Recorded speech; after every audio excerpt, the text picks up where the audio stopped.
പറഞ്ഞ് മനസ്സിലാക്കാൻ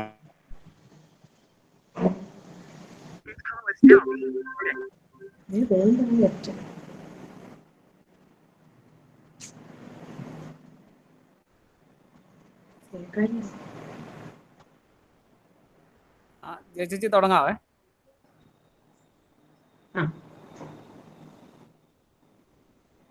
തുടങ്ങട്ടെ? തുടങ്ങിക്കോളൂ.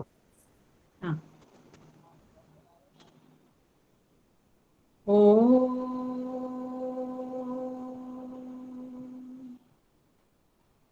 സഹനാവവതു സഹനൗ ഭുനക്തു സഹ വീര്യം കരവാവഹൈ തേജസ്വിനാവധീതമസ്തു മാ വിദ്വിഷാവഹൈ.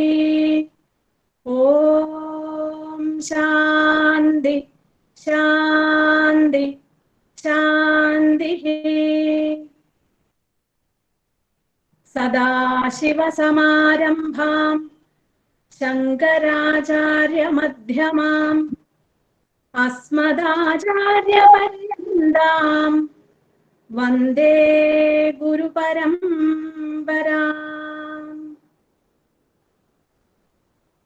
യോന്തഃ പ്രവിശ്യ മമ വാചമിമാം പ്രസുപ്താം സഞ്ജീവയത്യഖിലശക്തിധരസ്വധാംനാ അന്യാംശ്ച ഹസ്തചരണശ്രവണത്വഗാദീൻ പ്രാണാൻ നമോ ഭഗവതേ പുരുഷായ തുഭ്യം. ഗുർവർത്ഥേ ത്യക്തരാജ്യോ വ്യചരതനുവനം പത്മപദ്ഭ്യാം പ്രിയായ പാണിസ്പർശാക്ഷമാഭ്യാം മൃജിതപഥരുജോ യോ ഹരീന്ദ്രാനുജാഭ്യാം വൈരൂപ്യാച്ഛൂർപ്പണഖ്യ പ്രിയവിരഹരുഷാരോപിതഭ്രൂവിജൃംഭസ്ത്രസ്താബ്ധിർബദ്ധസേതു ഖലദവദഹന കോസലേന്ദ്രോത്താന്ന മനോജവം മാരുതതുല്യവേഗം ജിതേന്ദ്രിയം ബുദ്ധിമതാം വരിഷ്ഠം വാദാത്മജം വാനരയൂഥം ശ്രീരാമദൂതം ശരണം പ്രപദ്യേ. പീതാംബരം കരവിരാജിത ശംഖചക്രകൗമോദഗീ സരസിജം കരുണാസമുദ്രം രാധാസഹായമതിസുന്ദരമന്ദഹാസം വാതാലയേശമനിശം ഹൃദി ഭാവയാമി. എല്ലാ സജ്ജനങ്ങൾക്കും നമസ്കാരം. കോട്ടയം സ്വാമിയാർ മഠത്തിന്റെ നേതൃത്വത്തിൽ സപ്തമനാരായണീയ സത്രമാണ് ഇപ്പോൾ നടന്നുകൊണ്ടിരിക്കുന്നത്. കഴിഞ്ഞ 6 വർഷവും നമ്മൾ വളരെ ഗംഭീരമായി ഈ സത്രം നടത്തി. എന്നാൽ ഇപ്പോഴത്തെ ഈ കോവിഡ് പശ്ചാത്തലത്തിൽ ഓൺലൈൻ ആയിട്ടാണ് ഈ വർഷത്തെ സത്രം നടത്തുന്നത്. എല്ലായിടത്തും ഇപ്പോൾ സപ്താഹവും സത്രവും എല്ലാം ഓൺലൈൻ ആയിട്ടാണ് നടത്തി വരുന്നത്. എല്ലാം സംഭവിക്കുന്നത് ഭഗവത് ഇച്ഛ കൊണ്ടാണ് എന്ന് നാം വിചാരിക്കുക. സർവം ഭവത് പ്രേരണയൈവ ഭൂമൻ എന്ന് മേൽപ്പത്തൂർ നാരായണീയത്തിൽ പറഞ്ഞിരിക്കുന്നു. ലോകത്തിലെല്ലാം നടക്കുന്നത് ഭഗവാന്റെ പ്രേരണ കൊണ്ടാണ്, ഭഗവാന്റെ ഇച്ഛ കൊണ്ടാണ്. അത് മനസ്സിലാക്കി അതിനെ സ്വീകരിക്കുക, അത് മാത്രമേ നമുക്ക് ചെയ്യേണ്ടതായിട്ടുള്ളൂ. നാരായണീയത്തെ കുറിച്ച് 2 വാക്ക്. നാരായണീയം മേൽപ്പത്തൂർ നാരായണ ഭട്ടത്തിരിയുടെ പ്രശസ്തമായ ഒരു സ്തോത്രകാവ്യമാണ്. ഭക്തിരസം നിറഞ്ഞു തുളുമ്പുന്ന ആ നാരായണീയത്തെ ഭക്തന്മാർ വളരെ ആദരപൂർവമാണ് സ്വീകരിക്കുന്നത്. ദ്വേധാ നാരായണീയം, സാക്ഷാൽ വൈകുണ്ഠമൂർത്തിയായ നാരായണനെ സംബന്ധിച്ചുള്ളത്, നാരായണനാൽ രചിക്കപ്പെട്ടിട്ടുള്ളത് എന്നീ രണ്ട് രീതിയിലും നാരായണീയം എന്ന പേരിന് തികച്ചും അർഹമാണ് ഈ സ്തോത്രകാവ്യം. മേൽപ്പത്തൂർ തന്റെ രോഗശമനത്തിനു വേണ്ടി ഗുരുവായൂരിൽ എത്തുകയും ഭഗവാനെ ഭജിക്കാൻ അനന്യമായ ഒരു പദ്ധതി തയ്യാറാക്കുകയും ചെയ്തു. ഭഗവാന്റെ അവതാര കഥകളെ വിസ്തരിച്ച് വർണ്ണിക്കുന്ന ഭാഗവത പുരാണത്തെ അടിസ്ഥാനമാക്കി ഒരു സ്തോത്രകാവ്യം. ഒരു ദിവസം 10 ശ്ലോകം. അങ്ങനെ 100 ദിവസം കൊണ്ട് മേൽപ്പത്തൂർ 1000-ലധികം ശ്ലോകങ്ങൾ കൊണ്ട് ഭജിച്ച് രോഗമുക്തി നേടി. ഓരോ ദശകത്തിന്റെയും അവസാനത്തിൽ തന്റെ രോഗശമനത്തിന് വേണ്ടി പ്രാർത്ഥിക്കുന്ന മേൽപ്പത്തൂരിന്റെ ആ ശൈലി, അത് പാരായണം ചെയ്യുന്ന ഓരോരുത്തരുടെയും രോഗശമനത്തിനുള്ള ഒരു പ്രാർത്ഥന കൂടിയാണ്. സാന്ദ്രാനന്ദാത്മകമായ ഭഗവത് സ്വരൂപത്തിൽ നിന്നും ഉത്ഭവിച്ച് നമ്മിലേക്ക് ഒഴുകുന്ന ആ ആനന്ദം ആയുരാരോഗ്യ സൗഖ്യം എന്ന അവസ്ഥയിലേക്ക് നമ്മളെ എത്തിക്കുന്നു എന്നതാണ് ഈ സ്തോത്രകാവ്യത്തിന്റെ മഹത്വം. നാരായണീയത്തിന്റെ മറ്റൊരു പ്രത്യേകത, മേൽപ്പത്തൂർ അത് ഭഗവാനോട് നേരിട്ട് സംബോധന ചെയ്തുകൊണ്ട് പറയുന്ന ഒരു ശൈലിയാണ് എഴുതിയിട്ടുള്ളത്. അത് വളരെ ഹൃദ്യമാണ്. നാരായണീയത്തിൽ 1 മുതൽ 36 ദശകങ്ങളെ കൊണ്ട് ഭാഗവതത്തിലെ 9 സ്കന്ധങ്ങളെ വർണ്ണിച്ചിരിക്കുന്നു. 37 മുതൽ 90 ദശകം വരെ ദശമസ്കന്ധം ശ്രീകൃഷ്ണ കഥകൾ വിസ്തരിച്ച് വർണ്ണിച്ചിരിക്കുന്നു. 91 മുതൽ 11 സ്കന്ധം ഭാഗവതത്തിലെ സാരം ഒട്ടും ചോർന്നു പോവാത്ത രീതിയിൽ 11 സ്കന്ധത്തെ വർണ്ണിച്ചിരിക്കുന്നു. 100-ാമത്തെ ദശകമാണ് പ്രസിദ്ധമായ കേശാദിപാദ വർണ്ണന. ഭാഗവതത്തിലെ ഒരധ്യായം സാധാരണ മേൽപ്പത്തൂർ ഒരു ശ്ലോകമാക്കി ചുരുക്കുകയാണ് പതിവ്. എന്നാൽ ശ്രീമദ് ഭാഗവതത്തിൽ 9-ാം സ്കന്ധം 10-11 അധ്യായങ്ങളിൽ വർണ്ണിച്ചിരിക്കുന്ന രാമായണ കഥ നാരായണീയത്തിൽ 34-35 ദശകങ്ങളിൽ മേൽപ്പത്തൂർ വിസ്തരിച്ച് വർണ്ണിച്ചിരിക്കുന്നു. 2 ദശകങ്ങളിലായി വിസ്തരിച്ച് വർണ്ണിച്ചിരിക്കുന്നു. ഭാഗവതത്തിൽ പറയാത്ത കഥാംശങ്ങൾ കൂടി ഉൾപ്പെടുത്തിയിട്ടാണ് രാമായണം മേൽപ്പത്തൂർ വർണ്ണിച്ചിരിക്കുന്നത്. അദ്ദേഹത്തിന്റെ കഥാസംഗ്രഹത്തിനുള്ള കഴിവും ആ പാണ്ഡിത്യവും ഈ രാമായണ കഥാകഥനത്തിൽ സ്പഷ്ടമാണ്. വാൽമീകി രാമായണത്തിലെയും ചില പരാമർശങ്ങൾ ഇതിൽ ചേർത്തിട്ടുണ്ട്. ശ്രീരാമഭക്തനായ തുളസീദാസ് രചിച്ച ഒരു കീർത്തനം പാടിക്കൊണ്ട് നമുക്ക് ആ രാമായണ കഥയിലേക്ക് കിടക്കാം.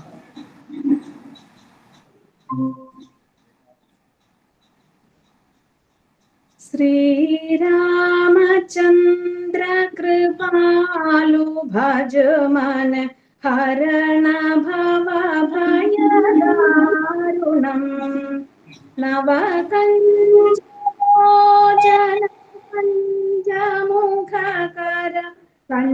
പഞ്ചപദകഞ്ചാരുണം ശ്രീരാമചന്ദ്ര കൃപാലു ഭജമന ഹരണ ഭവ ഭയദാരുണം കന്ദർപ്പഗണിത അമിത ഛവിനവ നീല നീരദ സുന്ദരം പടപീതമാനപും തടിതരുചി ശുചി നൗമി ജനജസുധാവരം ശ്രീരാമചന്ദ്ര കൃപാലു ഭജമന ഹരണ ഭവഭയദാരുണം ഭജ ദീനബന്ധു ദിനേശ ദാനവ ദൈത്യവംശനികന്ദനം രഘുനന്ദാനന്ദ കന്ദ കൗശല ചന്ദ ദശരഥനന്ദനം ശ്രീരാമചന്ദ്ര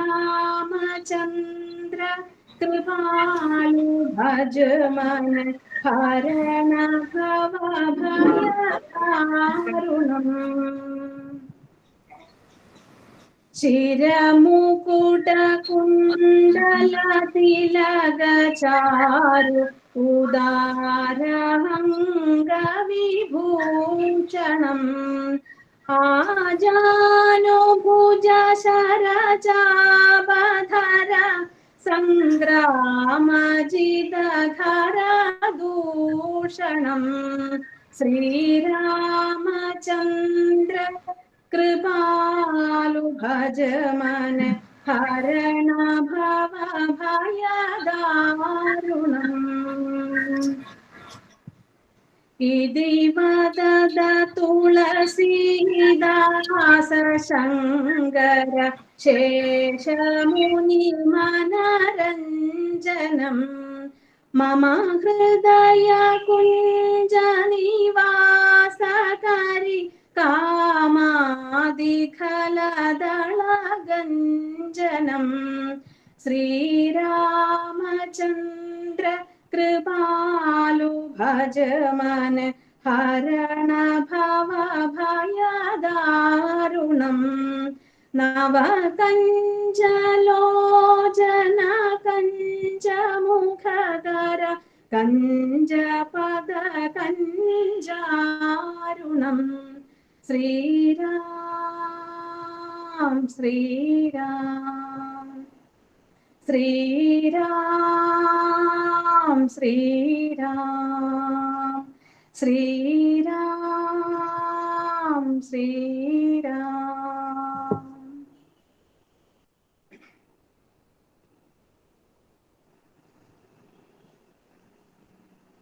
നമുക്ക് നാരായണീയത്തിലെ 34, 35 ദശകങ്ങളിലേക്ക് കടക്കാം.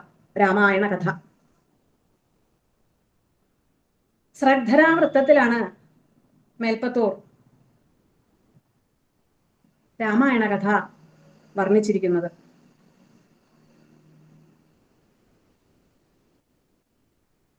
വാൽമീകി മഹർഷി രചിച്ച രാമായണം 24,000 ശ്ലോകങ്ങളാണ്. അതിനെയാണ് മേൽപ്പത്തൂർ 20 ശ്ലോകങ്ങളിൽ വർണ്ണിച്ചിരിക്കുന്നത്. ആദ്യത്തെ ശ്ലോകം നോക്കാം.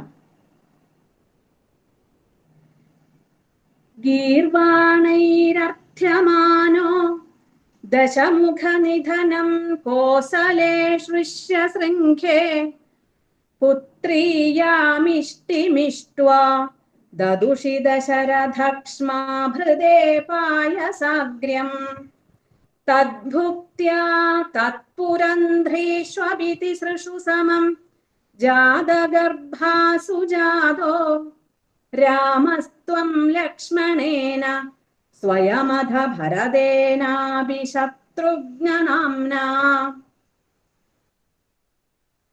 ഗീർവാണൈരർത്ഥ്യമാനോ ദേവന്മാരുടെ പ്രാർത്ഥനയനുസരിച്ച് രാവണ നിഗ്രഹത്തിനായി സാക്ഷാൽ വൈകുണ്ഠമൂർത്തിയായ നാരായണൻ ശ്രീരാമചന്ദ്രനായി അയോധ്യയിൽ അവതരിക്കുന്നു എന്നതാണ് ആദ്യത്തെ ശ്ലോകത്തിൽ പറയുന്നത്. അയോധ്യ, യുദ്ധമില്ലാത്ത സ്ഥലം, അതാണ് അയോധ്യ. കോസലത്തിന്റെ തലസ്ഥാനമാണ് അയോധ്യ. അവിടെ ദശരഥ മഹാരാജാവിന് സന്തതികളില്ലാതെ വളരെ കാലം ദുഃഖിച്ചു. ഗുരുവായ വസിഷ്ഠ മഹർഷിയുടെ നിർദ്ദേശത്താൽ ഋഷ്യശൃംഖനെ വരുത്തി പുത്രകാമേഷ്ടി യാഗം നടത്തി. ആ പുത്രകാമേഷ്ടി യാഗം നടത്തിയപ്പോൾ അതിൽ നിന്നും കിട്ടിയ പായസം ഭക്ഷിച്ച് ദശരഥന്റെ ഭാര്യമാരായ കൗസല്യ, കൈകേയി, സുമിത്ര ഇവർ 3 പേരും ഗർഭിണികളായി. തുടർന്ന് ലക്ഷ്മണനോടും ഭരതനോടും ശത്രുഘ്നനോടും കൂടി സാക്ഷാൽ ഭഗവാൻ ശ്രീരാമചന്ദ്രനായി അവതരിച്ചു.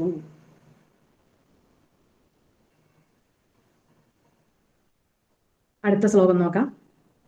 കോദണ്ഡീ കൗശികസ്യ ക്രതുവരമവിദും ലക്ഷ്മണേനാനുയാതോ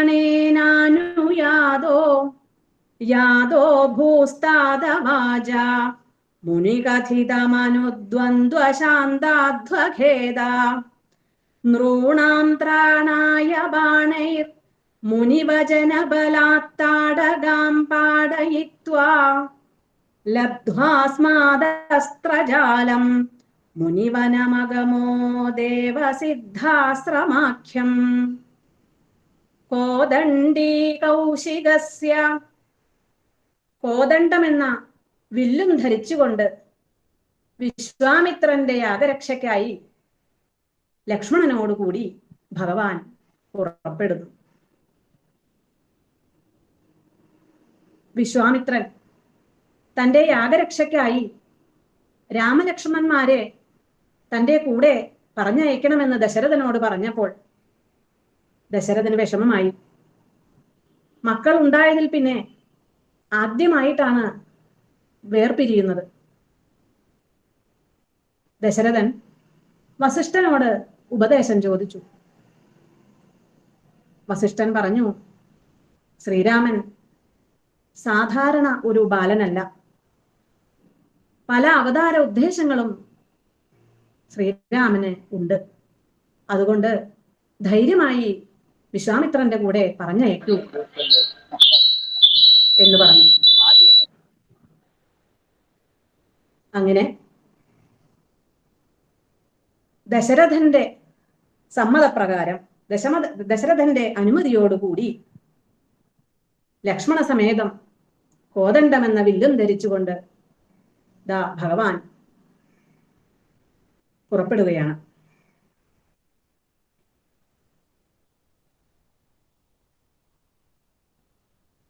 മാർഗമധ്യേ വിശ്വാമിത്രൻ രാമലക്ഷ്മണന്മാർക്ക് ബല, അതിബല എന്നീ 2 മന്ത്രങ്ങൾ ഉപദേശിച്ചു.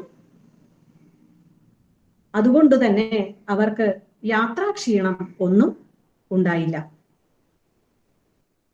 നൃണാം ത്രാണായ ബാണൈർ മുനിവചന ബലാത്താടകാം പാടയിത്വാ.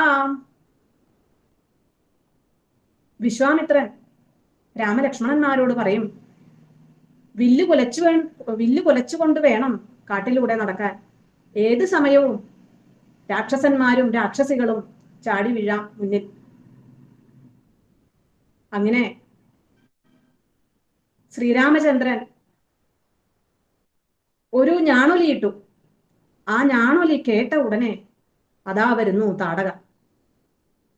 താടകാഭയങ്കരി അവളെ പേടിച്ചാരും നേർവഴി നടപ്പില്ല എന്ന് എഴുത്തച്ഛൻ രാമായണത്തിൽ പറഞ്ഞിരിക്കുന്നു. വിശ്വാമിത്രൻ അവളെ വധിക്കൂ, താടകയെ വധിക്കൂ എന്ന് ശ്രീരാമചന്ദ്രനോട് പറഞ്ഞു. ശ്രീരാമചന്ദ്രൻ ആദ്യം ഒന്ന് മടിച്ചു. ഒരു സ്ത്രീയല്ലേ, എങ്ങനെ വധിക്കും? വധിക്കാൻ പാടുണ്ടോ? അപ്പോൾ വിശ്വാമിത്രൻ പറയും, ഇവൾക്ക് സ്ത്രീകളുടേതായ യാതൊരു ഗുണങ്ങളുമില്ല.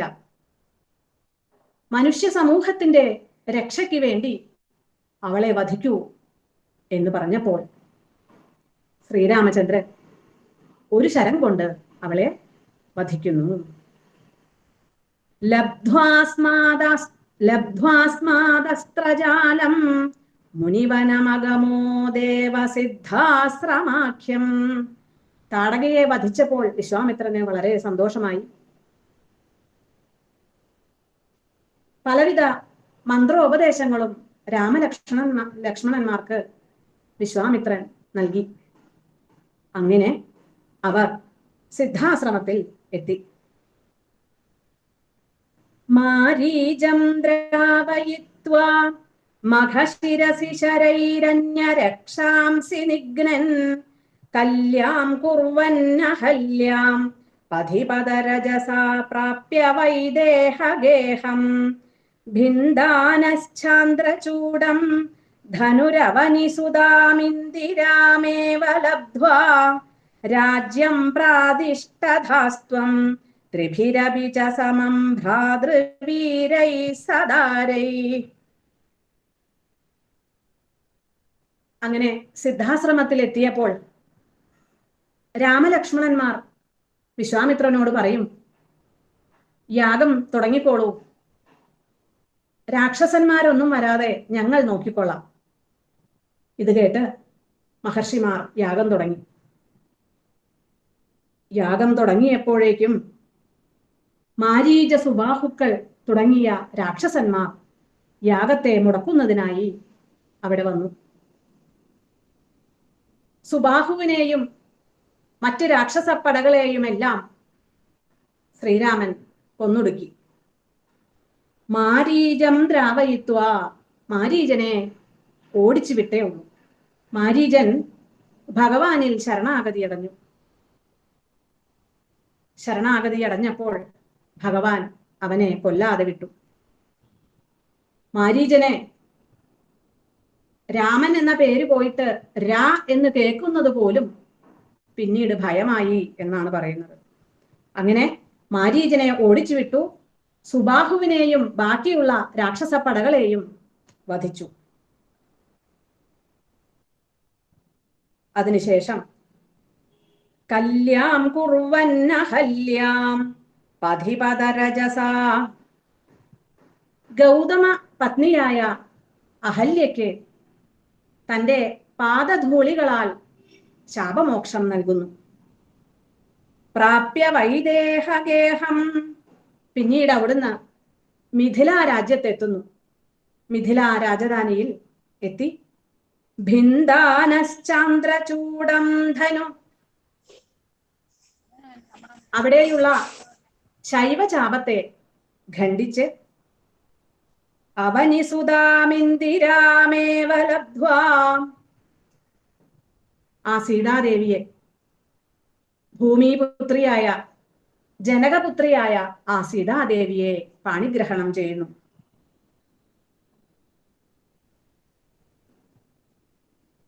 എഴുത്തച്ഛൻ രാമായണത്തിൽ പറഞ്ഞിട്ടുണ്ട്, ആദ്യം സീതാദേവി ശ്രീരാമന് നേത്രോൽപ്പലമാലയിട്ടു, പിന്നീടാണ് വർണ്ണമാല്യം ചാർത്തിയത് എന്ന്. അങ്ങനെ ശ്രീരാമദേവൻ സീതാദേവിയെ സ്വയംവരം ചെയ്തു. രാജ്യം പ്രാതിഷ്ഠധാസ്ത്വം ത്രിഭിരപി ച സമം ഭ്രാതൃവീരൈ സദാരൈ.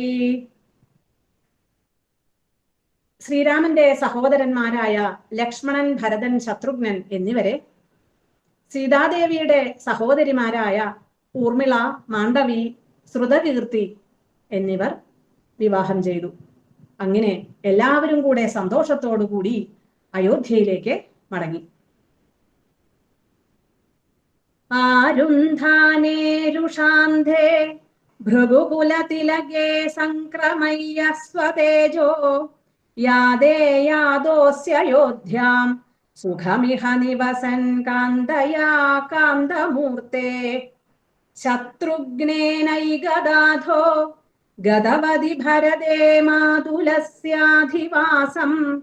താദാരബ്ധോഭിഷേകസ്തവ കില വിഹത കേകയാധീശപുത്ര്യാ ആരുന്ധാനേരുഷാന്തേ. അവർ സന്തോഷമായി സ്വയംവരം എല്ലാം കഴിഞ്ഞ് സന്തോഷമായി അയോധ്യയിലേക്ക് കൊണ്ടിരുന്നപ്പോൾ രോഷാകുലനായി ഭൃഗുരാമൻ വഴി തടഞ്ഞുകൊണ്ട് നിന്നു. ആദ്യം എല്ലാവർക്കും ഒന്ന് ഭയമായി പരശുരാമനെ കണ്ടപ്പോൾ. 21 തവണ ഭൂമി മുഴുവൻ ചുറ്റി നടന്ന് ദുഷ്ടന്മാരായ രാക്ഷസന്മാരെ വധിച്ച ആളാണ് പരശുരാമൻ. അതുകൊണ്ട് തന്നെ പരശുരാമൻ വഴി തടഞ്ഞു നിന്നപ്പോൾ ആദ്യമൊന്ന് ഭയന്നെങ്കിലും പിന്നീടെല്ലാം നല്ലതിനായി തീർന്നു. പരശുരാമന്റെ ആ വൈഷ്ണവ തേജസ്സിനെ സംക്രമയ്യ സ്വതേജോ, പരശുരാമന്റെ വൈഷ്ണവ തേജസ്സിനെ അവതാരമായ ശ്രീരാമനിലേക്ക് സംക്രമിപ്പിച്ചു, വ്യാപിപ്പിച്ചു. അതിനുശേഷം പരശുരാമൻ തപസ്സിനായി മഹേന്ദ്ര പർവ്വതത്തിലേക്ക് പോയി. യാദേയാദോസ്യോധ്യാം സുഖമിഹ നിവസൻ കാന്തയാ കാന്തമൂർത്തേ. അങ്ങനെ അവർ സന്തോഷത്തോടെ അയോധ്യയിലെത്തി. കുറെ കാലം സുഖമായി അയോധ്യയിൽ എല്ലാവരും താമസിച്ചു. ശത്രുഘ്നേനൈകദാധോ ഗതവതി ഭരതേ മാതുലസ്യാധിവാസം. ഭരതനും ശത്രുഘ്നും ഒരിക്കൽ അമ്മാവന്റെ അടുത്ത് കേകയത്ത് കുറച്ചു ദിവസം താമസിക്കാനായി പോയി. താദാരബ്ധോഭിഷേക സ്തവ കില വിഹത കേകയാധീശപുത്ര്യാ. ഭരതനും ശത്രുഘ്നും കേകയത്ത് പോയ സമയത്ത് ദശരഥൻ ശ്രീരാമന് രാജ്യാഭിഷേകം നടത്താൻ തീരുമാനിച്ചു. എന്നാൽ കൈകേയി അതിനെ തടഞ്ഞു. തന്റെ പുത്രൻ ഭരതൻ രാജാവാകണമെന്നും ശ്രീരാമൻ 14 വർഷം വനവാസം ചെയ്യണമെന്നും കൈകേയി പറഞ്ഞ് ആ രാജ്യാഭിഷേകത്തെ മുടക്കി. താദോക്ത്യായാതു കാമോ വനമനുജവധൂ സംയുതശ്ചാപധാര പൗരാനാരുധ്യമാർഗേ ഗുഹനിലയഗതസ്ത്വം ജടാചീരധാരി നാവാസന്തീര്യ ഗംഗാമധിപദവി പുനസ്തം ഭരദ്വാജമാരാത് നത്വാ തദ്വാക്യഹേതോരതിസുഖമവസ ചിത്രകൂടേ ഗിരീന്ദ്രേ. കേകയ രാജ്യത്ത് നിന്നും മടങ്ങി വന്ന ഭരത ശത്രുഘ്നന്മാർ ദശരഥന്റെ മരണവാർത്തയാണ് അറിയുന്നത്. രാമ, ലക്ഷ്മണ, സീതേ എന്ന് പറഞ്ഞുകൊണ്ടാണ് ദശരഥൻ മരിച്ചത് എന്ന് കൈകേയി ഭരതനോട് പറയുന്നു. അതെന്താ, അവർ അച്ഛന്റെ അടുത്ത് ഉണ്ടായിരുന്നില്ലേ എന്ന് ഭരതൻ ചോദിക്കുമ്പോൾ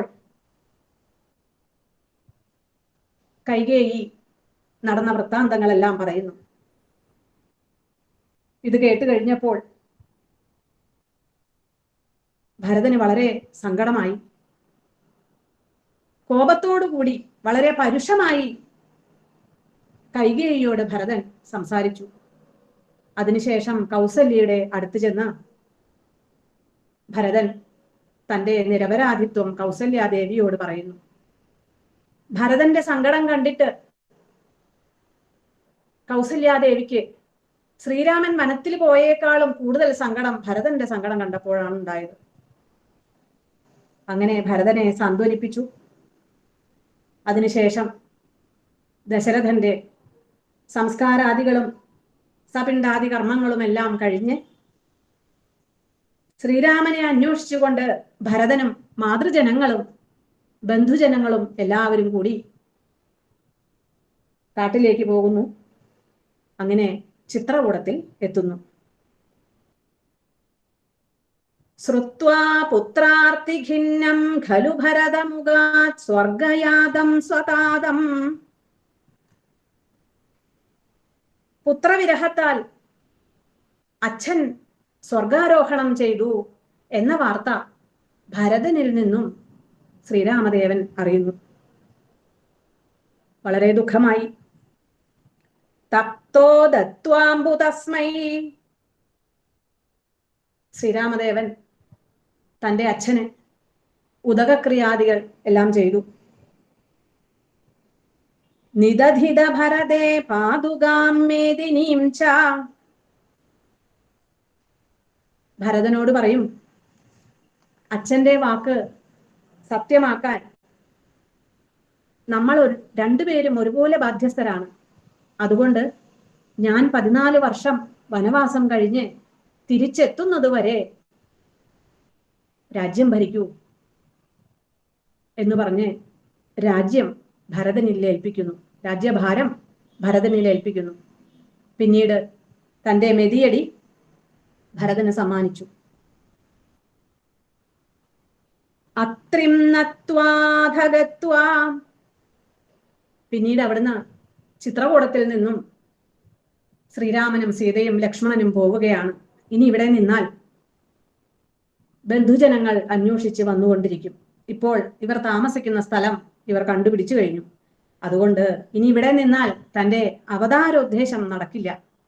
അതുകൊണ്ട് അവിടെ നിന്നും ഇറങ്ങി പോകുന്ന വഴി അത്രിം നത്വാധ, അത്രി മഹർഷിയുടെ ആശ്രമത്തിൽ ചെന്ന് അത്രി മഹർഷിയെയും അനസൂയാദേവിയെയും വന്ദിക്കുന്നു. വനമതി വിപുലം ദണ്ഡകം ചണ്ഡകായം. പിന്നീട് ദണ്ഡകാരണ്യത്തിലേക്ക് പ്രവേശിക്കുന്നു. ഹത്വാ ദൈത്യം വിരാധം. വിരാധൻ എന്ന രാക്ഷസനെ വധിച്ചു. സുഗതിമകലയശ്ചാരുഭോ ശാരഭംഗീം.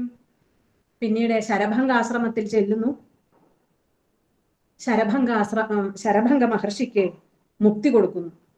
ഇനി ഇവിടുന്ന് അങ്ങോട്ട് ശ്രീരാമചന്ദ്രൻ അനേകം ആശ്രമങ്ങളിലൂടെ സഞ്ചരിക്കുകയാണ്. അനുഗ്രഹങ്ങൾ മാത്രമാണ് ഈ രാമായണത്തിലുള്ളത്. എല്ലാവരെയും അനുഗ്രഹിച്ചുകൊണ്ട് എല്ലാവർക്കും മുക്തി കൊടുത്തുകൊണ്ടാണ് രാമന്റെ യാത്ര. നത്വാഗസ്ത്യം സമസ്താശരനികരസപത്രാകൃതിം താപസേഭ്യ പ്രത്യസ്രൗഷി പ്രിയൈഷി തദനു ച മുനിനാ വൈഷ്ണവേ ദിവ്യചാപേ ബ്രഹ്മാസ്ത്രേ ചാപി ദത്തേ പഥി പിതൃസുഹൃദം വീക്ഷ്യ ഭൂയോ ജടായും മോദാദ്ബോധാതടാന്തേ പരിരമസി പുരാ പഞ്ചവട്യാം വധൂട്യാം. നത്വാഗസ്ത്യം. പിന്നീട് അഗസ്ത്യ മഹർഷിയെ വന്ദിക്കുന്നു. അഗസ്ത്യ ആശ്രമത്തിൽ ചെന്ന് അഗസ്ത്യ മഹർഷിയെ വന്ദിക്കുന്നു.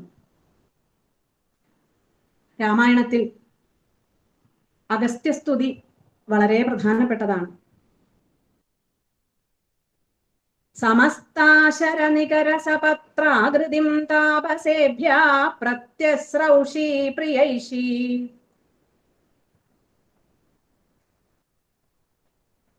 താപസന്മാർക്ക് പ്രിയം ചെയ്യുവാൻ വേണ്ടി രാക്ഷസക്കൂട്ടങ്ങളെയെല്ലാം താൻ വധിച്ചുകൊള്ളാം എന്ന് ശ്രീരാമദേവൻ പ്രതിജ്ഞ ചെയ്യുന്നു. തദനു ച മുനിനാ വൈഷ്ണവേ ദിവ്യചാപേ. അഗസ്ത്യ മഹർഷി ശ്രീരാമചന്ദ്രനെ വൈഷ്ണവ ചാപവും അതുപോലെ ബ്രഹ്മാസ്ത്രത്തെയും ഉപദേശിക്കുന്നു. ബ്രഹ്മാസ്ത്രേ ചാപിതത്തെ. ബ്രഹ്മാസ്ത്രത്തെ ഉപദേശിക്കുന്നു. പഥി പിതൃസുഹൃദം വീക്ഷ്യ ഭൂയോ ജടായും മോദാദ്ബോധാതടാന്തേ പരിരമസി പുരാ പഞ്ചവട്യാം വധൂട്യാ. അങ്ങനെ അഗസ്ത്യ മഹർഷി നൽകിയ വൈഷ്ണവ ചാപവും ബ്രഹ്മാസ്ത്രവും സ്വീകരിച്ച് അവിടെ നിന്നും പോകുന്നു. വഴിയിൽ വെച്ച് അച്ഛന്റെ സുഹൃത്തായ ജടായുവിനെ കാണുന്നു. ജടായു പറഞ്ഞതനുസരിച്ച് ഗോദാവരി തീരത്ത് പഞ്ചവടിയിൽ സീതയോടും ലക്ഷ്മണനോടും കൂടി വർഷങ്ങളോളം ശ്രീരാമചന്ദ്രൻ സുഖമായി വസിക്കുന്നു. പ്രാപ്തായാ ശൂർപ്പണഖ്യാമദനചലധൃതേരർത്ഥനൈർനിസ്സഹാത്മാ താം സൗമിത്രൗ വിസൃജ്യ പ്രബലതമരുഷാ തേന നിർലൂനനാസാം ദൃഷ്ട്വൈനാമൃഷ്ടചിത്തം ഖരമഭിപതിതം ദൂഷണം ജത്രിമൂർധം വ്യാഹിംസീരാശരാനപ്യയുധ സമധികാൻ തൽക്ഷണാദക്ഷദോഷ്മാ പ്രാപ്തായാ ശൂർപ്പണഖ്യ. ഒരു ദിവസം കാമാകുലയായ ശൂർപ്പണഖ ശ്രീരാമചന്ദ്രന്റെ അടുത്ത് വന്നു ചേർന്നു.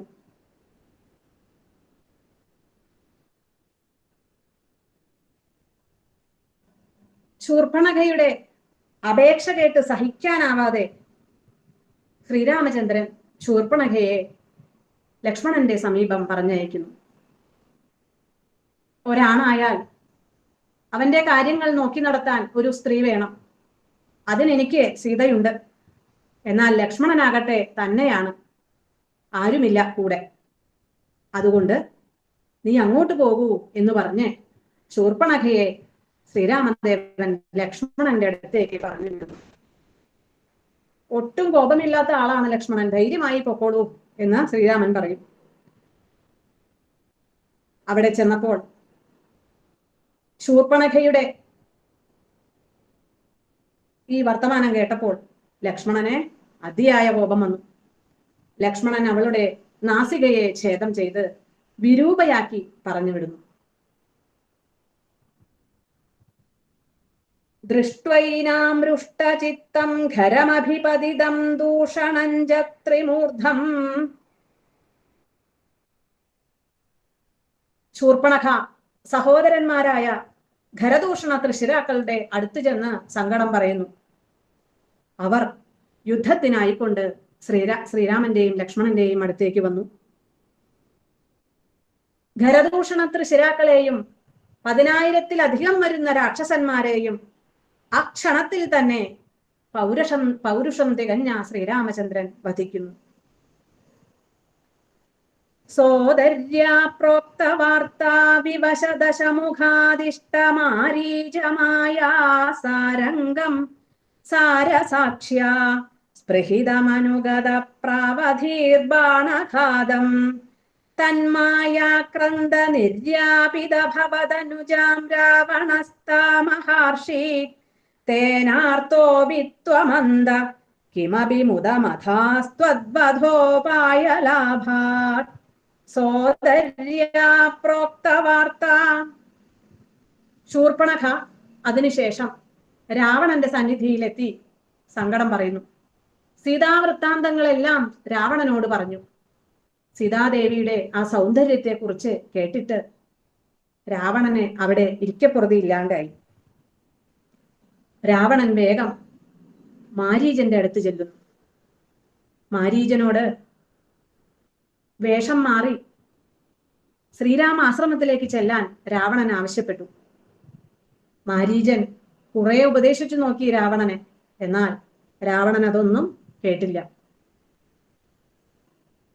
ഇവന്റെ വാളുകൊണ്ട് മരിക്കുന്നതിനേക്കാൾ ഭേദം ശ്രീരാമചന്ദ്രനാൽ വധിക്കപ്പെട്ട് തനിക്ക് മുക്തി ലഭിക്കുന്നതാണെന്ന് മനസ്സിലാക്കിയ മാരീചൻ ഒരു സ്വർണമാനായി ആ ശ്രീരാമാശ്രമത്തിലേക്ക് ചെല്ലുന്നു.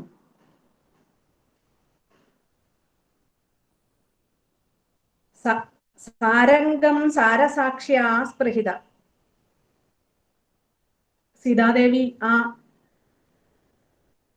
മാനിനെ കണ്ട്, ആ സ്വർണ്ണ നിറമുള്ള മാനിനെ കണ്ട് അതിനെ വേണമെന്ന് ശ്രീരാമനോട് ആവശ്യപ്പെടുന്നു. ഭഗവാൻ അതിനെ ആ സ്വർണമാനിനെ പിന്തുടർന്ന് അതിനെ ബാണമേത് കൊല്ലുന്നു. തന്മായാക്രന്ത നിർയാപിത, ആ മാരീചൻ മരിക്കുന്ന സമയത്ത് കള്ളക്കരച്ചിൽ പുറപ്പെടുവിച്ചു. ലക്ഷ്മണ, സീതേ എന്ന് പറഞ്ഞുകൊണ്ട് ഉറക്കെ കരയുന്നത് കേട്ടപ്പോൾ ശ്രീരാമന്റെ ശബ്ദത്തിലാണ് ആ മാരീചൻ കരഞ്ഞത്. ഇത് കേട്ട് സീതാദേവിക്ക് ഭയമായി. സീതാദേവി ലക്ഷ്മണനോട് ശ്രീരാമന്റെ അടുത്തേക്ക് വേഗം ചെല്ലൂ എന്ന് പറയും. ലക്ഷ്മണൻ പറയും, എന്റെ ജ്യേഷ്ഠന് ഇങ്ങനെ ആർത്തനാദം ഉണ്ടാവില്ല, അത് ജ്യേഷ്ഠന്റെ കരച്ചിലല്ല, അത് ആ മായാവിയുടെ കരച്ചിലാണ് എന്ന് പറഞ്ഞിട്ടൊന്നും സീതാദേവി സമ്മതിച്ചില്ല. വളരെ പരുഷമായി ലക്ഷ്മണനോട് സീതാദേവി സംസാരിച്ചു. അത് കേട്ട് സഹിക്കാനാവാതെ ലക്ഷ്മണൻ ശ്രീരാമന്റെ അടുത്തേക്ക് ചെല്ലുന്നു. ഈ സമയം സീതാദേവി ആശ്രമത്തിൽ തന്നെയുള്ളൂ. ആ സമയത്ത് രാവണൻ ഒരു കപട സന്യാസി വേഷം സ്വീകരിച്ച് സീതാദേവിയെ കട്ടുകൊണ്ടുപോകുന്നു. തേനാർത്തോപിത്വമന്ദ കിമപി മുദമധാസ്ത്വദ്വദോപായലാഭാത്. ആശ്രമത്തിൽ തിരിച്ചെത്തിയ രാമലക്ഷ്മണന്മാർ സീതാദേവിയെ കാണാതെ കുറെ അന്വേഷിച്ചു. സീതാദേവിയെ കാണാഞ്ഞിട്ട് ഭഗവാന് വളരെ സങ്കടമുണ്ടായി. എങ്കിലും ഉള്ളിൽ ഒന്ന് സന്തോഷിച്ചു. എന്താന്ന് വെച്ചാൽ രാവണനെ വധിക്കാൻ ഒരു ഉപായം കിട്ടിയല്ലോ. തന്റെ ഭാര്യയെ കട്ടുകൊണ്ടുപോയില്ലേ, ആ ഒരു കാരണത്താൽ തനിക്ക് രാവണനെ വധിക്കാം. അങ്ങനെ രാവണവധത്തിന് ഉപായം വന്നതിൽ ഭഗവാൻ ഉള്ളുകൊണ്ട് സന്തോഷിച്ചു. ഭൂയസ്തന്മീം വിചിന്നന്ന ഹൃദദശമുഖസ്ത്വദ്വധൂമദ്വധേനേത്യുക്ത്വാ യാദേ ജടായൗ ദിവമഥ സുഹൃദ പ്രാദനോ പ്രേതകാര്യം ഗൃഹ്ണാനം തം കബന്ധം ജഗനിധ ശബരീം പ്രേക്ഷ്യ പമ്പാതടേ ത്വം സംപ്രാപ്തോ വാദസൂനം ഭൃശമുദിതമനാ പാഹി വാദാലയേശ.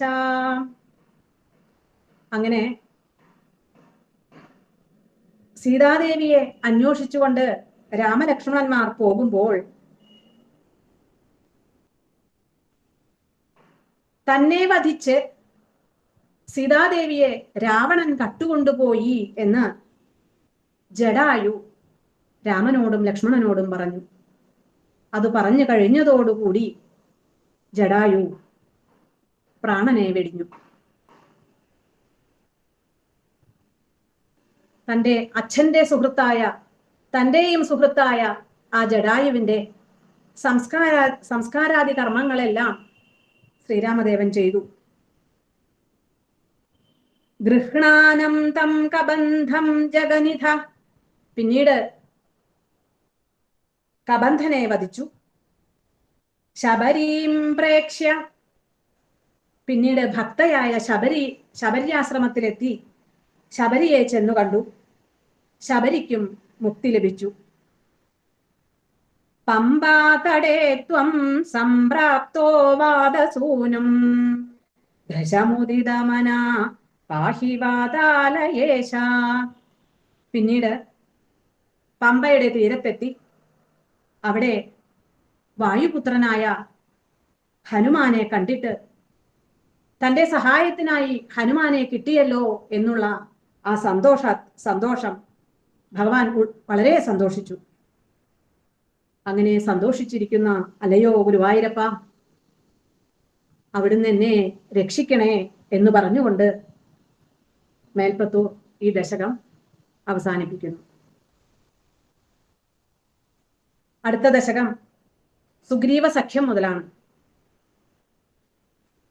നീതസുഗ്രീവ മൈത്രീം തദനു ഹനുമദാദുന്ദുഭേകായമുച്ഛൈ ക്ഷിപ്ത്വാങ്കുഷ്ഠേന ഭൂയോലുലവിധയുഗവത്പത്രിണാ സപ്തസാലാൻ ഹത്വാ സുഗ്രീവഘാതോദ്യതമതുലബലം ബാലിനം വ്യാജവൃത്യാ വർഷാവേളാമനൈഷീർവിരഹതരളിതസ്ത്വം മതംഗാശ്രമാന്തേ നീതസുഗ്രീവമൈത്രീം.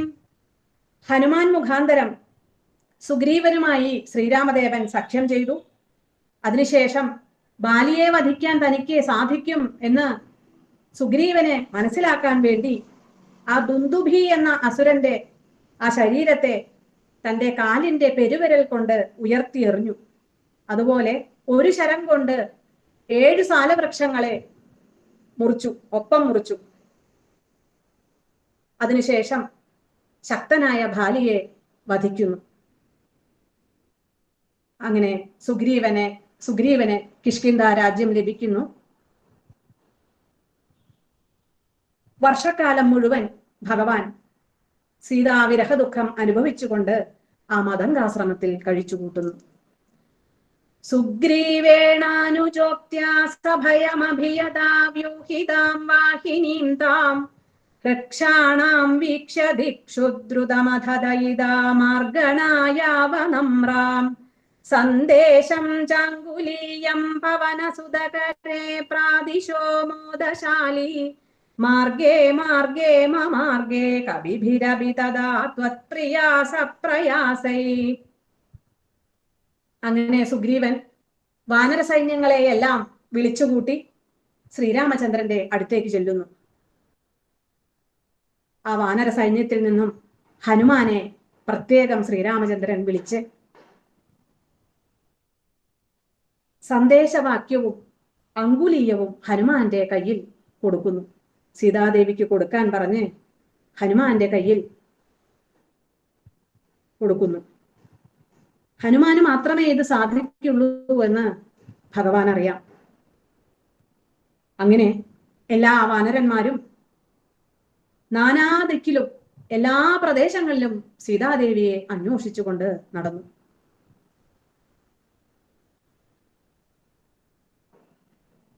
ത്വദ്വാർത്താകർണനോദ്യദ്ഗരുദുരുജവ വാക്യ പ്രോത്തീർണാർണോധിരന്തർനഗരി ജനഗജാം വീക്ഷ്യദത്വാങ്കുലീയം പ്രക്ഷുദ്യോദ്യാനമക്ഷക്ഷപണചണരണസോഢബന്ധോദശാസ്യം ദൃഷ്ട്വാ പ്ലുഷ്ട്വാ ച ലങ്കാം ഝടിതി സ ഹനുമാൻ മൗലിരത്നം ദദൗ തേ. ഈ ഒരൊറ്റ ശ്ലോകം കൊണ്ട് മേൽപ്പത്തൂർ സുന്ദരകാന്ഡം മുഴുവൻ വർണ്ണിച്ചിരിക്കുന്നു. സമ്പാദി പറഞ്ഞതനുസരിച്ച് സീതാദേവി ലങ്കയിലുണ്ട് എന്ന് വാനരന്മാർ അറിയുന്നു. ഹനുമാൻ 100 യോജന വിസ്തീർണമുള്ള ആ സമുദ്രത്തെ ചാടിക്കടന്ന് സീതാദേവിയെ കണ്ട്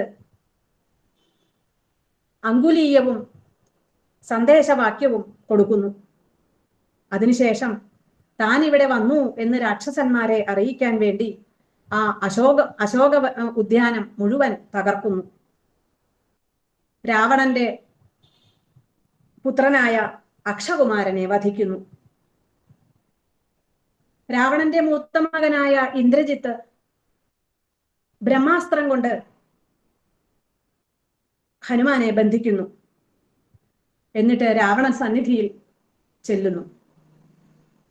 രാവണന്റെ നിർദ്ദേശപ്രകാരം ഹനുമാന്റെ വാലിന് തീ കൊളുത്താൻ പറയുന്നു. ഇത് തന്നെ തക്കം എന്ന് വിചാരിച്ച് ഹനുമാൻ ആ ലങ്ക മുഴുവൻ ചുട്ടുപൊട്ടിക്കുന്നു, മുഴുവൻ ദഹിപ്പിക്കുന്നു. ത്വം സുഗ്രീവാംഗദാദി പ്രബല കപിചമൂചക്ര വിക്രാന്ത ഭൂമി. അങ്ങനെ സുഗ്രീവൻ, അംഗദൻ മുതലായ പ്രബല വാനരന്മാരോടുകൂടി ഭൂമണ്ഡലത്തെ തന്നെ ആക്രമിച്ചുകൊണ്ട് ശ്രീരാമാദികൾ സമുദ്രതീരത്ത് ചെല്ലുന്നു. ആ സമയത്ത് രാവണന്റെ സഹോദരനായ വിഭീഷണൻ ശ്രീരാമനിൽ ശരണാഗതി അടയുന്നു. അഭയം സർവഭൂതേഭ്യോ ദദാമ്യേതദ് വ്രതം മമ എന്ന് പറഞ്ഞുകൊണ്ട് ശ്രീരാമദേവൻ വിഭീഷണനെ ആശ്രയം നൽകുന്നു. പിന്നീട് സമുദ്രദേവത ശ്രീരാമനെ വധിച്ച് അവിടെ ചിറകെട്ടാൻ വഴി വഴിമാറിക്കൊടുക്കുന്നു. കീശൈരാശാന്തരോപാഹൃതഗിരിനികരൈ സേതുമാധാപ്യയാതോ. നളന്റെ നേതൃത്വത്തിൽ സേതുബന്ധനം നടത്തി. അതിനുശേഷം രാമാദികളെല്ലാവരും ലങ്കയിലെത്തി. ഭയങ്കരമായ യുദ്ധം തുടങ്ങുന്നു. പല്ല്, നഖം, പർവ്വതം, പാറ, മരം തുടങ്ങിയവയെ കൊണ്ടാണ് വാനരന്മാരുടെ യുദ്ധം. യുദ്ധത്തിൽ ശ്രീരാമനെയും ലക്ഷ്മണനെയും ഇന്ദ്രജിത്ത് നാഗാസ്ത്രം കൊണ്ട് ബന്ധിക്കുന്നു. ഭഗവാന്റെ വാഹനമായ ഗരുഡൻ തന്റെ ചിറകടിക്കാറ്റുകൊണ്ട് ആ നാഗാസ്ത്ര ബന്ധത്തിൽ നിന്നും അവരെ മോചിപ്പിക്കുന്നു. സൗമിത്രിസ്ത്വത്ര ശക്തി പ്രഹൃതികളത സുർവാദ ജാനീത ശൈലഘ്രാണാത് പ്രാണാനുപേതോ വ്യപൃണുത കുസൃതി ശ്ലാഘിനം മേഘനാദം. രാവണന്റെ വേൽക്കൊണ്ടുള്ള പ്രഹരമേറ്റ് ലക്ഷ്മണന്റെ പ്രാണൻ നഷ്ടപ്പെടുകയും ഹനുമാൻ കൊണ്ടുവന്ന ആ ഔഷധി പർവ്വതത്തിന്റെ ഗന്ധമേറ്റ് ലക്ഷ്മണന് പ്രാണൻ തിരിച്ചു കിട്ടുകയും ചെയ്യുന്നു. അതിനുശേഷം ലക്ഷ്മണൻ ഇന്ദ്രജിത്തിനെ വധിക്കുന്നു.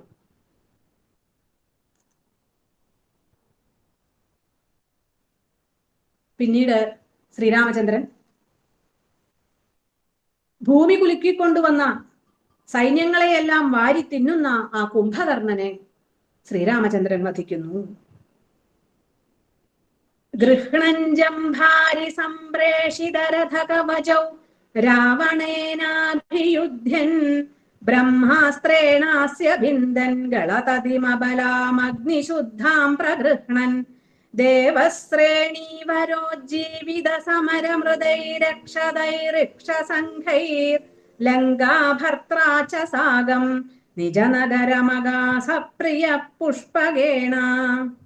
ദേവേന്ദ്രൻ കൊടുത്തയച്ചതായ തേരും മാർച്ചട്ടയും സ്വീകരിച്ചുകൊണ്ട് രാവണന്റെ ഒപ്പം തേരിൽ നിന്നുകൊണ്ട് ഭഗവാൻ ഗംഭീരമായ യുദ്ധം രാവണനോട് നടത്തുന്നു.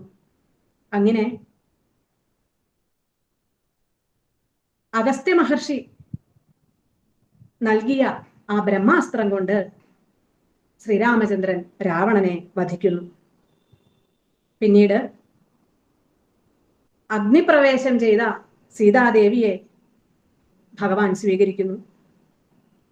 ആദ്യം യുദ്ധത്തിൽ മരിച്ചവരും പിന്നീട് ദേവന്മാരുടെ അനുഗ്രഹത്താൽ ജീവിച്ചവരും ഒരു മുറിപ്പാട് പോലുമില്ലാത്ത വാനര സംഘങ്ങളോടും വിഭീഷണനോടും പത്നിയായ സീതയോടും കൂടി പുഷ്പക വിമാനത്തിൽ ശ്രീരാമചന്ദ്രൻ അയോധ്യാപുരിയിലേക്ക് പോന്നു. വാൽമീകേ ത്വത്സുതോദ്ഗാപിത മധുരകൃതേർ രാജ്ഞയാ യജ്ഞവാടേ. യജ്ഞശാലയിൽ വെച്ച് ശ്രീരാമചന്ദ്രന്റെ യജ്ഞശാലയിൽ വെച്ച് ഭഗവാന്റെ പുത്രന്മാരായ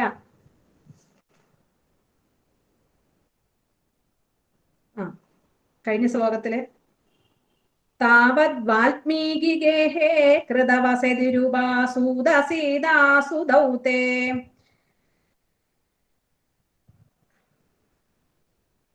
പ്രീതോ ദിവ്യാഭിഷേകൈർ അയുധ സമധികാൻ വത്സരാൻ പര്യരംസീർ മൈഥില്യാം പാപവാചാ ശിവ ശിവ കില താം ഗർഭിണീമഭ്യഹാസി ശത്രുഘ്നേനാർദ്ദയിത്വാ ലവണ നിശിചരം പ്രാർത്ഥയ ശൂദ്രപാശം താവത് വാൽമീകി ഗേഹേ കൃതവസതിരുപാസൂദസീദാസുദൗതേ. അങ്ങനെ ഭഗവാന്റെ പട്ടാഭിഷേകം നടക്കുന്നു. 10,000-ലധികം സംവത്സരം ഭഗവാൻ സുഖിച്ചു വാണു അയോധ്യയിൽ. പിന്നീട് സീതാദേവിയെ കുറിച്ചുണ്ടായ അപവാദം നിമിത്തം ആ സീതാദേവിയെ പരിത്യജിക്കുന്നു. ശത്രുഘ്നനെ കൊണ്ട് ലവണാസുരനെ വധിക്കുന്നു. അതിനുശേഷം അധാർമികനായ ശംഭൂകൻ എന്ന ശൂദ്രനെ വധിക്കുന്നു. അക്കാലത്ത് വാൽമീകിയുടെ ആശ്രമത്തിൽ പാർത്തിരുന്ന സീത ഭഗവാന്റെ 2 ഉണ്ണികളെ പ്രസവിച്ചു. വാൽമീകേ സ്വത്സുതോദ്ഗാപിത മധുരകൃതേ രാജ്ഞയാ യജ്ഞവാടേ. ഭഗവാന്റെ യജ്ഞശാലയിൽ ശ്രീരാമചന്ദ്രന്റെ പുത്രന്മാരായ ലവകുശന്മാരെ കൊണ്ട് രാമായണം എന്ന കാവ്യത്തെ വാൽമീകി ഗാനം ചെയ്യിച്ചു. വാൽമീകിയുടെ നിയോഗമനുസരിച്ച് ഭഗവാനെ, സീതാദേവിയെ സ്വീകരിക്കാൻ ഭഗവാൻ തയ്യാറായി. എന്നാൽ അമ്മയായ ഭൂമിദേവിയുടെ അടുത്തേക്കാണ് താൻ പോകുന്നത് എന്നുറച്ച് സീതാദേവി ഭൂഗർഭത്തിൽ പ്രവേശിച്ചു. ഈ സമയത്ത് ധർമ്മദേവൻ വന്ന് ശ്രീരാമചന്ദ്രനും സ്വർഗാരോഹണം ചെയ്യേണ്ട സമയമായി എന്നറിയിച്ചു. ഈ രഹസ്യ സംഭാഷണം കേട്ടുവന്ന ലക്ഷ്മണനെ ഭഗവാൻ പരിത്യജിച്ചു. ലക്ഷ്മണൻ സ്വർഗാരോഹണം ചെയ്യുന്നു. അങ്ങനെ ഭഗവാനും അയോധ്യാവാസികളും സരയൂ നദിയിൽ മുങ്ങി സ്വർഗാരോഹണം ചെയ്യുന്നു. സ്വന്തം സ്ഥാനമായ വൈകുണ്ഠത്തിൽ എത്തിച്ചേരുന്നു. രാമായണ കഥയിൽ നിന്നുള്ള ഗുണപാഠം വിവരിച്ചുകൊണ്ടാണ് ഈ ദശകം മേൽപ്പത്തൂർ ഉപസംഹരിക്കുന്നത്. സോയം മർത്യാവതാരസ്തവ ഖലു നിയതം മർത്യശിക്ഷാർത്ഥമേവം വിശ്ലേഷാർത്തിർനിരാഗസ്ത്യജനമഭിഭവേ കാമധർമാദിസക്ത്യാ നോചേത് സ്വാത്മാനുഭൂതേ ക്വനു തവ മനസോ വിക്രിയാ ചക്രപാണേ സത്വം സത്വൈകമൂർത്തേ പവനപുരപദേ വ്യാധുനു വ്യാധിതാവാൻ. മേൽപ്പത്തൂർ പറയുകയാണ്, ഭഗവാന്റെ ഈ മനുഷ്യ അവതാരം കാമത്തിലും ധർമ്മത്തിലും അത്യാസക്തിയുണ്ടായാൽ വിരഹ ദുഃഖവും അതുപോലെ പരിത്യജിക്കലും വേണ്ടിവരും എന്ന് മനുഷ്യനെ ഉപദേശിക്കാൻ വേണ്ടിയാണ് ഇങ്ങനെ ഒരു അവതാരം ഉണ്ടായതെന്ന് മേൽപ്പത്തൂർ പറയുന്നു. കാമത്തിൽ അത്യാസക്തി ഉണ്ടായാൽ വിരഹദുഃഖം അനുഭവിക്കേണ്ടി വരും. ധർമ്മത്തിൽ അത്യാസക്തി ഉണ്ടായാൽ നിരപരാധികളായ, അതായത് സീതാദേവി, ലക്ഷ്മണൻ, ഇവരെയൊക്കെ ഭഗവാന് പരിത്യജിക്കേണ്ടി വന്നു. അങ്ങനെ പരിത്യജിക്കേണ്ടി വരും. ഒന്നും അധികം പാടില്ല, ഒന്നിലും അത്യാസക്തിയും പാടില്ല. അതി സർവത്ര വർജയേ എന്നാണ് നിയമം. അത് നമ്മെ പഠിപ്പിക്കാനാണ് ഇങ്ങനെയൊരു അവതാരം ഉണ്ടായത് എന്ന് മേൽപ്പത്തൂർ പറയുന്നു. പിന്നീട് മേൽപ്പത്തൂർ പറയുകയാണ്, കാലസ്വരൂപനായ സുദർശന ചക്രം കയ്യിലുള്ള ഭഗവാനെ ബ്രഹ്മാനന്ദം അനുഭവിച്ചു കൊണ്ടിരിക്കുന്ന അങ്ങയുടെ മനസ്സിന് വികാരം എവിടെ? ഒരു വികാരവും ഉണ്ടാവില്ല. എല്ലാം നമ്മെ പഠിപ്പിക്കാൻ വേണ്ടി മാത്രമാണ്. അങ്ങനെയുള്ള ശുദ്ധ സത്വസ്വരൂപനായ ഗുരുവായൂരപ്പ, അപ്രകാരമുള്ള നിന്തിരുവടി എൻ്റെ രോഗക്ലേശങ്ങളെ എല്ലാം മാറ്റിത്തരണേ എന്ന് പറഞ്ഞുകൊണ്ട് മേൽപ്പത്തൂർ ഈ രാമായണ കഥ ഉപസംഹരിക്കുന്നു. ഇത്രയും നേരം ഇത് ശ്രവിച്ചുകൊണ്ടിരുന്ന എല്ലാവർക്കും നമസ്കാരം.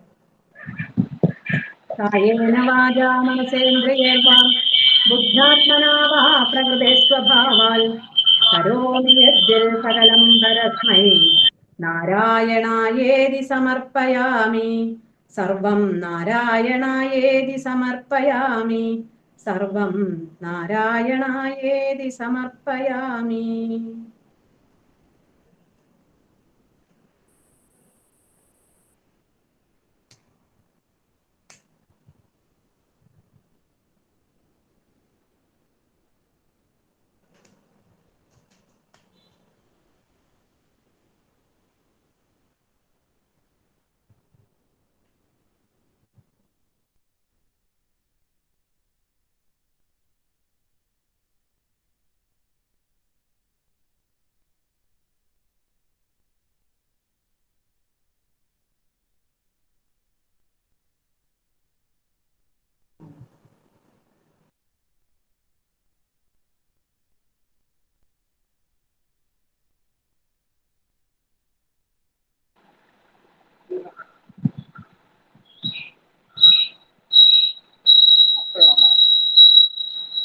പറഞ്ഞത്.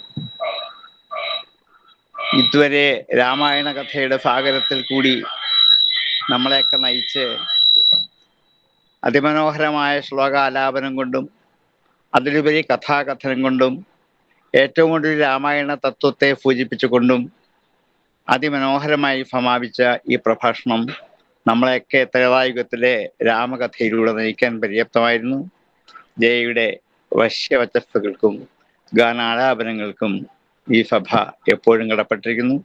ഇത്രയും സമയം മനോഹരമായ പ്രഭാഷണത്തിൽ കൂടി എല്ലാവരെയും ആനന്ദസാഗരത്തിലേക്ക് എത്തിച്ച ജയനാരായണന് ഈ സഭയുടെ എല്ലാവിധ അഭിവാദ്യങ്ങളും അർപ്പിച്ചുകൊണ്ട് വിരമിക്കുന്നു. നന്ദി, നമസ്കാരം.